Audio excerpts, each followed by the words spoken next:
Welcome back learners. तो ये छोटा सा वीडियो मैं बना रहा हूँ। This is simply to revise during your exam. It is a quick refresher video.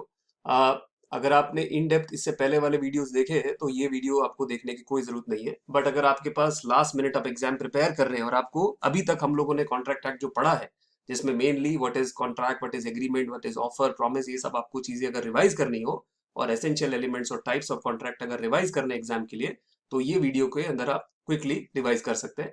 Now सबसे पहले हम लोगों ने जो बात की थी, ऑफर, जिसका दूसरा नाम है प्रपोजल। ऑफर और एक्सेप्टेंस अगर मिलते हैं, कोई अगर एक व्यक्ति ऑफर देता है और वो एक्सेप्ट होती है तो उससे प्रॉमिस बनता है। प्रॉमिस के अंदर जब हम कंसीडरेशन मिलाते हैं तो उससे एग्रीमेंट बनता है। और एग्रीमेंट जब एनफोर्सेबल बाय लॉ होता है, जिसके अंदर एसेंशियल एलिमेंट्स आते हैं कॉन्ट्रैक्ट के, तो इट बिकम्स अ कॉन्ट्रैक्ट। ठीक है। उसके बाद व्हाट इज वैलिड कॉन्ट्रैक्ट होने के लिए क्या एसेंशियल एलिमेंट्स है, तो ये जो मेन एसेंशियल एलिमेंट्स थे, मैंने सारे 11 के 11 यहाँ नहीं लिखे, जो मेन एसेंशियल एलिमेंट्स थे जो आपको रिवाइज करने हैं, that was first of all offer and acceptance. There should be free consent of the parties, यहाँ पे coercion, undue influence, fraud, misrepresentation और मिस्टेक, ये 5 चीजें नहीं होनी चाहिए। It should be a free consent, understanding the same thing in the same sense. इसको आप एग्जाम में लिखेंगे कंसेंसस एड आइडम। फिर कंसीडरेशन, जिसको आप लिखेंगे क्विड प्रोको, तो something in return of something, consideration होना चाहिए। वैल्यू ऑफ कंसीडरेशन नहीं डिफाइन की गई है, but consideration should be a lawful consideration. कौन से कंसीडरेशन अनलॉफुल होते हैं वो हम लोग ऑलरेडी पहले पढ़ चुके हैं, but it should be a lawful consideration. Quantum of consideration is not defined by Indian contract act. Valid contract should be with a lawful object. आप कोई इलीगल कॉन्ट्रैक्ट नहीं कर सकते, जुआ खेलना, शराब पीना, ये सब आप इलीगल कॉन्ट्रैक्ट नहीं कर सकते। Competent parties, parties should be competent to contract, मतलब उसके अंदर 3 ही कंडीशंस है जिससे पार्टी कॉम्पिटेंट नहीं होती है। कौन सी? एक, 18 साल से नीचे अगर कोई व्यक्ति हो तो that person is not competent to contract. So a competent party is one who is above the age of 18 years, minor नहीं होना चाहिए। Contract with minor is void ab initio.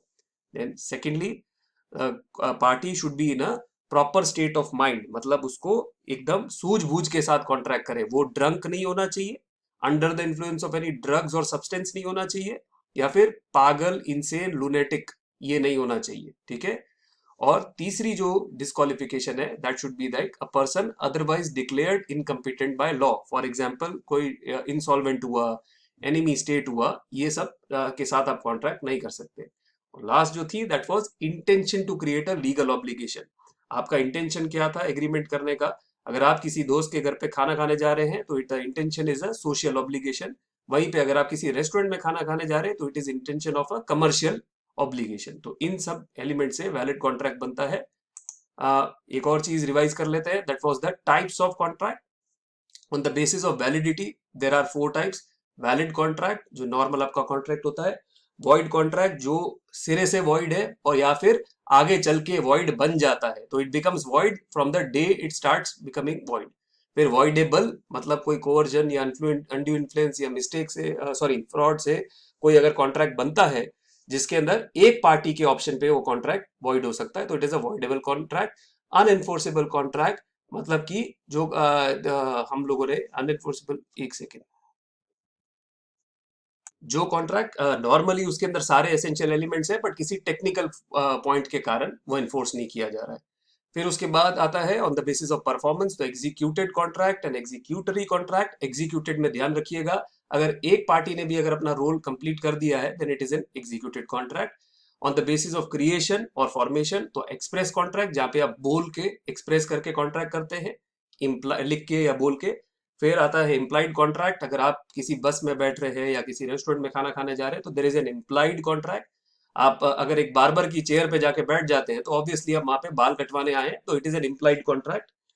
फिर उसके बाद आता है कॉसाई कॉन्ट्रैक्ट्स, जो स्पेशल कॉन्ट्रैक्ट्स होते हैं जहां पे कॉन्ट्रैक्ट करने का इरादा नहीं होता है दोनों पार्टीज का, बट सर्कमस्टांसेस के कारण लॉ इसको कॉन्ट्रैक्ट का रूप दे देता है। Lastly there are few other contracts, उसमें से कंटीजेंट कॉन्ट्रैक्ट जो किसी कंडीशन के होने या ना होने के ऊपर डिपेंडेंट करता है। For example health insurance, fire insurance और any other insurance contract is a contingent contract. Contract of record, speciality contract और सिंपल कॉन्ट्रैक्ट, ये तीनों इंडियन लॉ में नहीं है, ये इंग्लिश लॉ में है। और लास्टली स्टेटूटरी कॉन्ट्रैक्ट।